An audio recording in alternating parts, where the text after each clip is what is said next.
Welcome to Starbucks. How may I take your order? Fuck! Can I get a fucking iced fucking coffee? Extra fucking ice. Light on the fucking whipped cream, please. Are you okay, sir? What's going on? Imagine having to explain yourself everywhere you go, every morning, even for a simple cup of coffee. Well, that's kind of how it's like living with Tourette's. Tourette's is a neurological disorder characterized by involuntary and repetitive behaviors. These behaviors are defined as tics. Tics can come in two forms. They can come in motor and they can come in vocal. Some examples of motor tics are when you shrug your shoulders or you can't control your twitching. A couple of vocal tics that you may have is, shouting out obscene words in the general public. And the cause of Tourette's is still unknown to this day. But it is found that through research, Tourette's is hereditary. So shout out to my pops right there for this amazing blessing of mine. But I'm willing to bet that many of you guys have never encountered a person with Tourette's, let alone maybe not even hear about Tourette's. But it's actually very common. According to data, 1 out of every 100 kids in the US have Tourette's. But how the hell are you gonna tell me that when I'm sitting in a lecture hall, there's 500 people, and if I'm doing my math correctly, shouldn't there be 5 people have Tourette's? But how come I'm the only one dropping F-bombs and cursing out the teacher in front of biochem lecture? All right, hold on. If you know me, you know I don't even go to class, so I'm just joking. I'll get back to that later, all right? But disabilities are often seen as a taboo subject. They carry around this negative stigma everywhere it goes. The first time I was introduced to Tourette's was when I was on a date. It was in 7th grade, and I was going to the movies. And we watched this movie called The 500 Days of Summer. And in this movie, there was a couple who, the main characters, they were going through the park on a little date. And there was this old man who sat in the grass. And as the couple was walking by, this old man said, "Penis!" And, oh shit, I was scared too. Don't worry. But I didn't know what it meant. When I tell people I have a disability, and I tell people I have Tourette's, people think that my life is just this one big mess. And it's really not, to be honest. But it definitely hasn't been a walk in the park. And when it comes to Tourette's, it's really about the little things that you encounter. The little frustrations, the little smiles you get, the little cries, the little failures, even the little jokes. All these little experiences that build up to make up this big special journey. Let me walk you guys through my childhood. You guys will see what I really mean. It all started when I was about 10 years old. I was shrugging my shoulders. I was twitching uncontrollably. And my mom saw it, but my mom never really cared. She thought I was just being a little kid. But then there was one particular weekend. I was on my weekend adventures with my pops, and we went to Sears. And there was a sale for hammers. And we were walking through the aisle, and out of the blue, "Help, help, help!" And my dad looked at me. He's like, "Well, what the hell are you doing?" I said, "I don't know. I don't know what I did." And then 2 seconds later, "Help, help, help!" And then my dad's like, "All right, you got to shut up," because everyone's looking at us. I swear, my dad was about to take one of those hammers and nail it in my throat to make me shut up. People thought like he was trying to kidnap me or something, you know? But as we went home, weeks went by. It started to get worse. My noise got frequent. My noise got even louder. So my mom said, "All right, let's go check it out. Let's see what's up." So we spent the next 2 years going to different doctors, from doctor to doctor, medicine to medicine, misdiagnosis to misdiagnosis. It got to a point where my doctor just gave up. He said I had itchy throat, so he said I had allergies. And I was like, "What do you mean allergies?" And he's like, "Here, just take some Claritin." And we all know Claritin ain't cheap. I went to go see a neurologist, and after many tests, he diagnosed me with Tourette's. He looked me in the eye and told me, "I can cure you." And to me, that was the best words that ever came out of his mouth. At this moment, I was transitioning to high school. I was starting my freshman year at Alhambra High School. I came in with big dreams. I wanted to be a basketball superstar. I wanted to be a musical prodigy. I wanted to be prom king, ASB president. I wanted to be the popular kid. But little did I know, my life was about to go downhill. My doctor never had the time to tell me that there was these side effects that came along with Tourette's.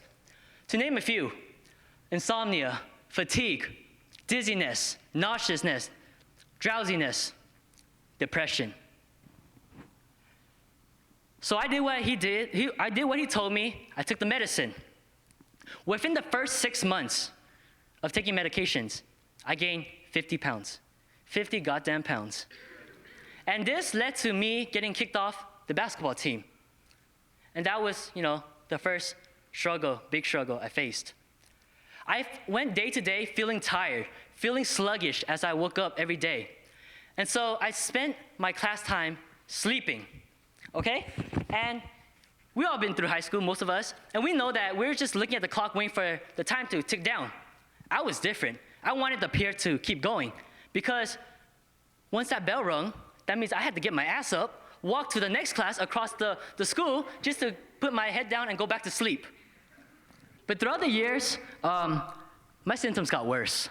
It got to a point where I was just trying anything to get rid of my problem. And this was the time when I started building up depression.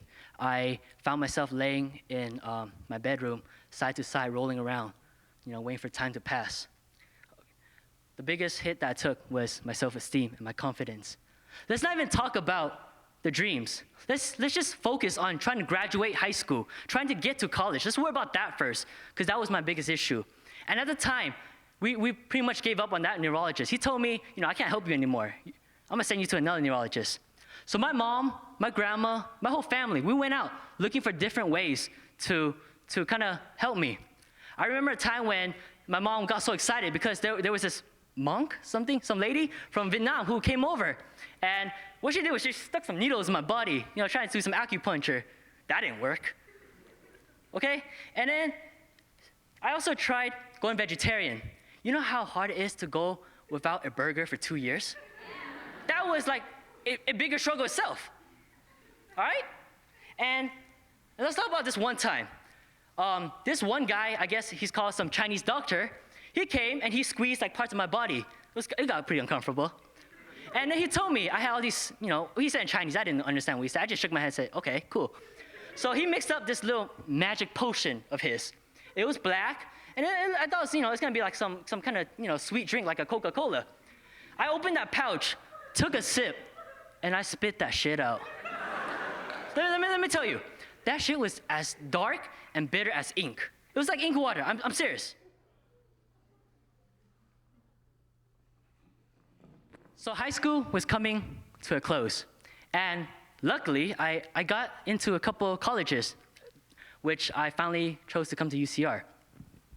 But there was this one particular weekend, 2 weeks before I was about to graduate high school. And with all this frustration and depression that has built up, I called a family friend of mine, and I said, hey, we need to talk. I need something. So the next morning, early morning, 7 a.m., he picked my ass up and took me to the local restaurant. It was called JJ Cafe. And we sat down. We had our little bowl of pork porridge. And he said, what's up, man? What's going on? What's wrong? I told him, hey, Ken, I failed. I'm a failure. He's like, what do you mean you failed, man? He's like, I told him, I did not accomplish anything I wanted to accomplish. These high school dreams, they're basically history. They're, these aspirations I had, these big dreams, these big goals, they're pretty much gone. And I lost, man, I lost. And I was waiting for something, motivational, inspirational. He looked at me and he chuckled, he laughed. 2 minutes later, he looked at me and he said, look, Brian, you got this issue of yours, and whether or not you choose to accept it or not, it's stuck with you for the rest of your fucking life, all right? And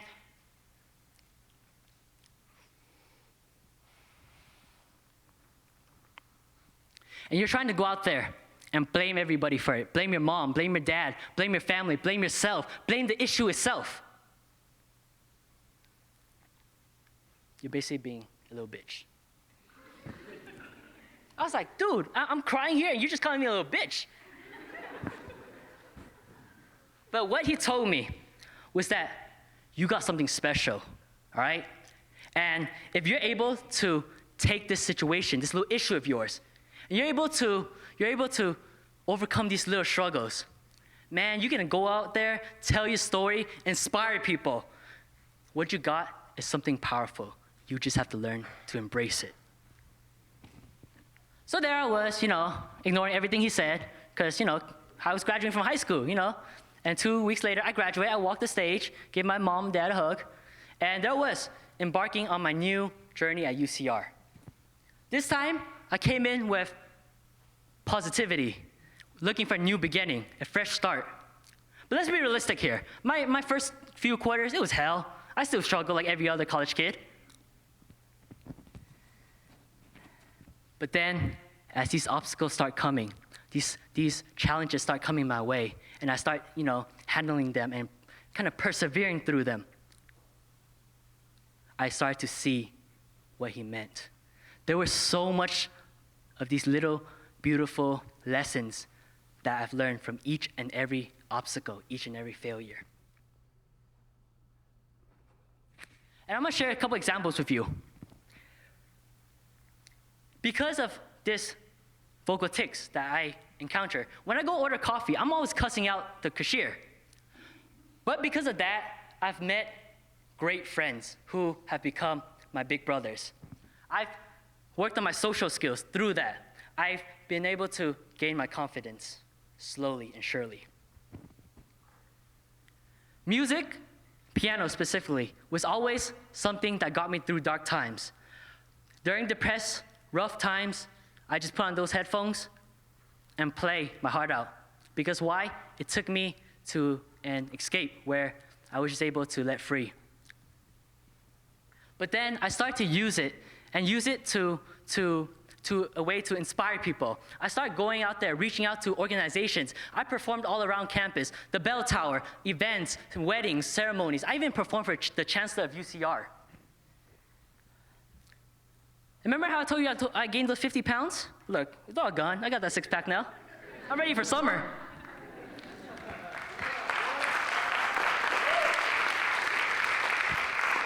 Out. But I struggled with my weight for the longest time. I don't know how many diet programs, workout programs I tried.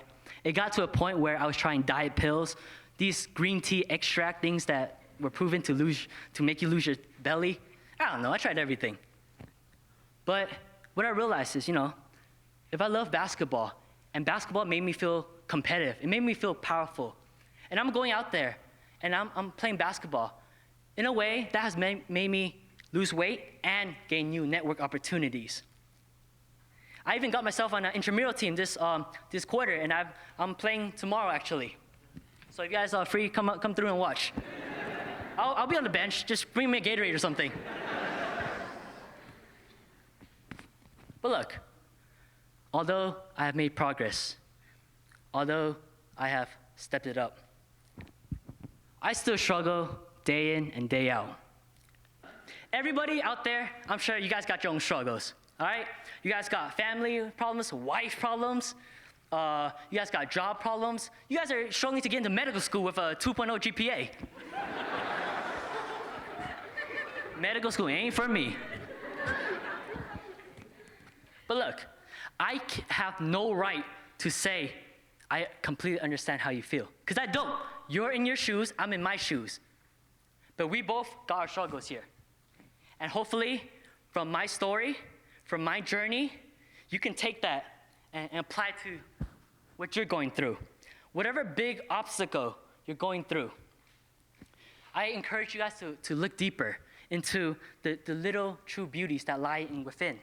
The lessons learned, the hidden blessings, even the fun jokes that, come along with the ride. I encourage you all to embrace your struggle, embrace your failures.